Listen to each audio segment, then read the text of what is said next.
घटना सत्य है कि जगह हमारा काल्पनिक है। अरे हमरा में का कमी रहे भैया? कौन कमी नहीं है?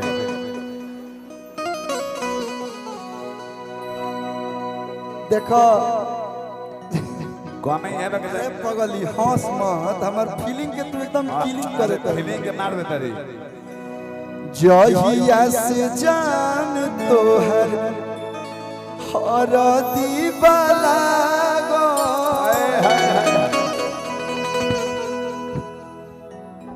अब हरदी छूटल नहीं है भाई।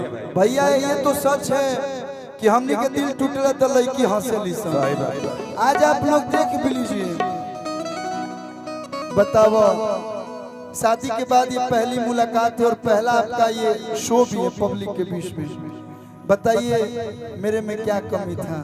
मेरे जैसे चाहने वाले लाखों उस दिन इतना आंसू बहा रहे थे, इतना आंसू बहा रहे थे कि आंसू बाबा को अपना आईडी प्राइवेट करना पड़ा। हमारे 3 दिन सुतल ना रही थे। जितना आरसीबी कप नहीं खेलिए लोकर उतना गम नहीं के जितना तू शादी को लेलू ओकर हमरा गम बा। बहुत गम बहुत। अरे आरसीबी थैंक यू हां ठीक है। वो मैं भावना में बह जाता हूं। ए हो खुश बाड़ू न? बहुत खुश बाड़ी। खुश बाड़ू न? जहिया से जान तोहर हर की हर दीवाला तब से दीवाना तार भइल बात पागो। तब से दीवाना तार भइल बात पागो। याद में होई पुतर पत गाल पसर तू होई काजल। अल्ले ला कल हरदी के लिया। याद में होई पुतर पत गाल पसर तू होई काजल। हंसब हम रोवत तनी तू हंसत रहो। ए कहलू मुखियो जी सीट पे चढ़ावत है। जहिया से बरसे बादल जैसे बरसे काजल। कब से है कलुआ तार भइल बात पागो। कब से दीवाना तोहर भइल बात पागो।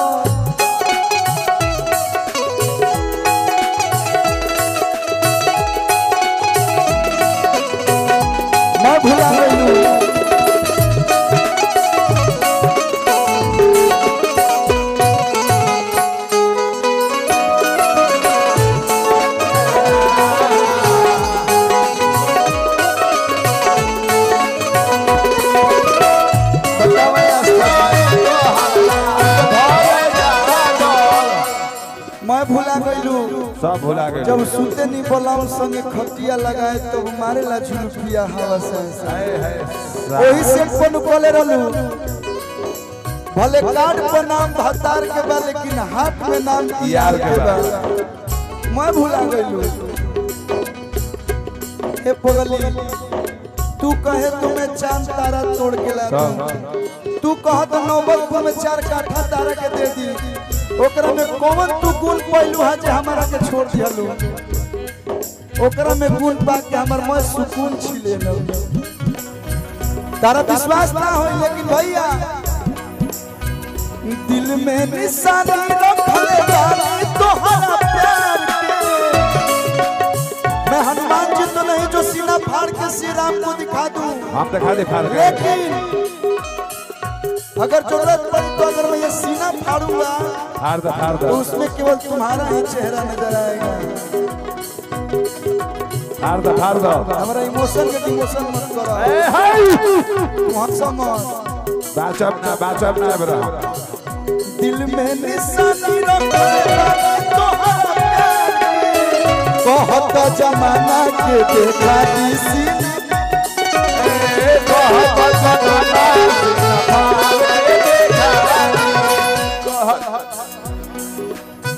बरसले अखिया जैसे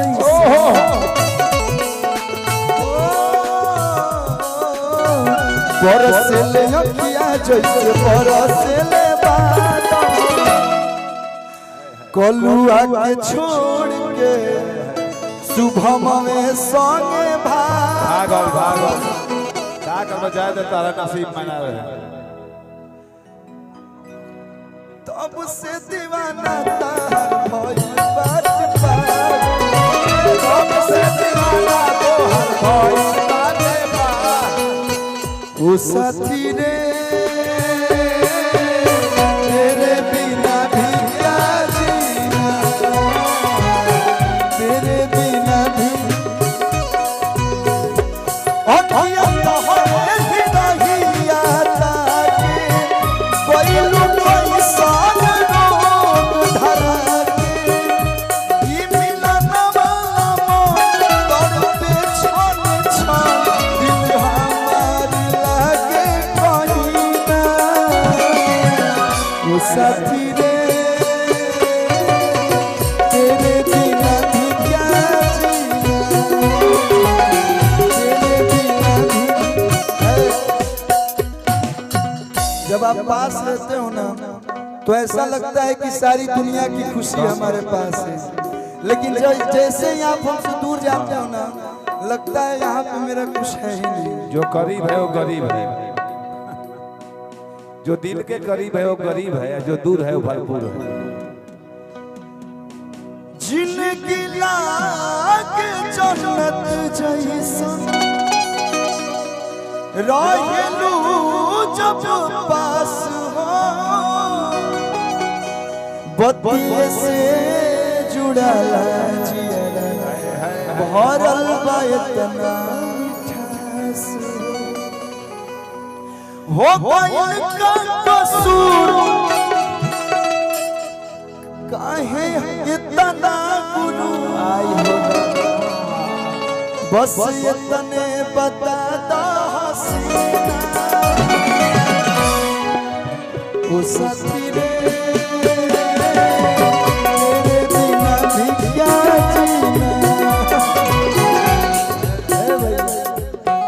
और भाई बर्दाश्त नहीं हो रहा हमारे वो गाना देखिए यूट्यूबर लोग कहेला, लेकिन कुछ कुछ ऐसा गीत बा जोन एल्बम से ज्यादा स्टेज पे लोग पसंद के लिए हमनी के तो एल्बम वाला कलाकार है जा, लेकिन कुछ कुछ गाना बा जोन माइनर में नहीं ना ना ना ना ना ना ना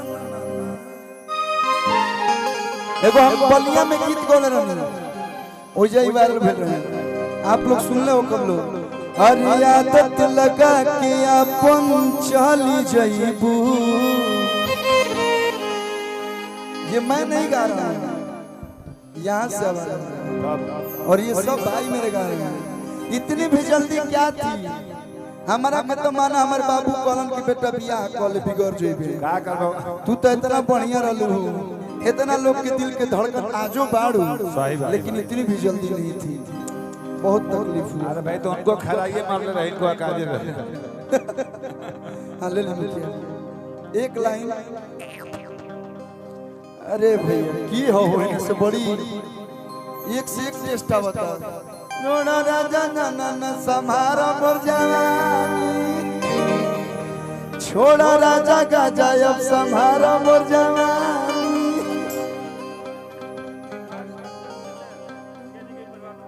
अच्छा ये विभास रंजन चचल निवासी चिक्कू भी अच्छा भैया भैया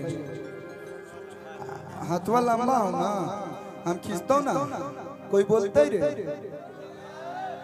ला और इस सच्चाई बा भोजपुरी एगो ऐसा भाषा है विधायक जी बैठल बानी हमनी के पहचान भोजपुरी से भइल बा हमनी के भोजपुरी खातिर अभी कुछ नहीं कीजा कइले भोजपुरी के माध्यम से हमनी के बन जा जे लोग कहता कि हम ये वो फन्ना टेकना तभी हमनी के करे के बा अभी आप लोग के बीच में सुंदर सुंदर गीत तान में सुनावते बा आपन माटी एगो चैनल बा हमार ओकरा पे खाली सामाजिक और भक्तिमय गीत आवेला आप लोग ओकरे सब्सक्राइब करे लो आंसू बाबा की हमारा कंपनी हो बिना पैसा के गवावत रे बोले बड़ा फायदा होता क्या करबे यही कामे पे हां तो हमने कार ले जा भाई अरे की आदत लगा के अपन चल जइबू नहीं सोचले रही तू सतइबू एक पल में सारा वादा तोड़ दी हलू पागल नियन बना के छोड़ दी हलो अकेल के कोइलू निक नहीं कोइलू तू ही बतावा दिल हमारे टूटल सब कुछ लूटल तू ही बतावा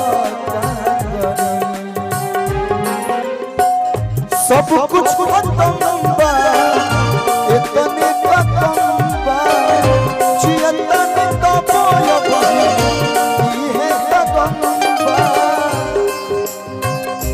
मैं इसलिए मुस्कुरा रहा हूँ क्योंकि आपने कहा था कि जब भी मिलिएगा मुस्कुराते हुए मिलिएगा। अगर आपकी आंखों में आंसू देख लूंगी तो मैं जी नहीं पाऊंगा। दिल हमारे टूटल सब कुछ लूटल तू ही बतावा।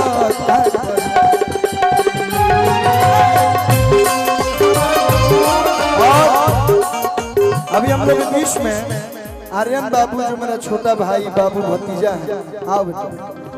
क्यों के देख के तोरा के 8-10 साल पहले फ्लैशबैक में लोग चल जाता है। इस सही में जब हम छोट रही न देखता मैं करे खानी लागी आज ऐसे कर बनाओ वैसे हमारे बनवा आ जाए। सारा भरी के लइका में सन के बार या तो कर मम्मी हमारे के टीवी पर ज्यादा देखले बिया ए कहलू आ या तो परसाही तो हरे पर हां एकदम इसकी मम्मी बहुत बड़ी फैन है हमारी भाभी हमारी बहुत तनी मनी मजाक चल एकदम देखम मुंह मिलता। आई मुखिया जी देख ले बहुत अच्छा गायक और बहुत अच्छा अभिनेता भैया हमारे बहुत सारे फिल्मों में काम किया। इसके जैसा एक्टर अभी बहुत कम लोग हैं हमारे इंडस्ट्री में। एक बार जो चीज समझा दीजिए वो समझ लेता है, एक बार जो बता दीजिए आपके उम्मीद से ज्यादा बहुत अच्छा एक्टिंग करता है। एक बार जोरदार ताली आर्यन बाबू के लिए बजाइए। और हमनी के का नाम कमैले बने जाए, तुम ऐसा नाम कमाओ ऐसा नाम कमाओ कि तुम्हारे परिवार को नहीं पूरा बिहार को तुम पे गर्व हो। एक बार जोरदार ताली बजा दीजिए आर्यन बाबू के लिए। इसको माइक दीजिए, बाबू को माइक दीजिए। अंतिम दौर पे आइए प्रियंका जी आप ही आ जाइए।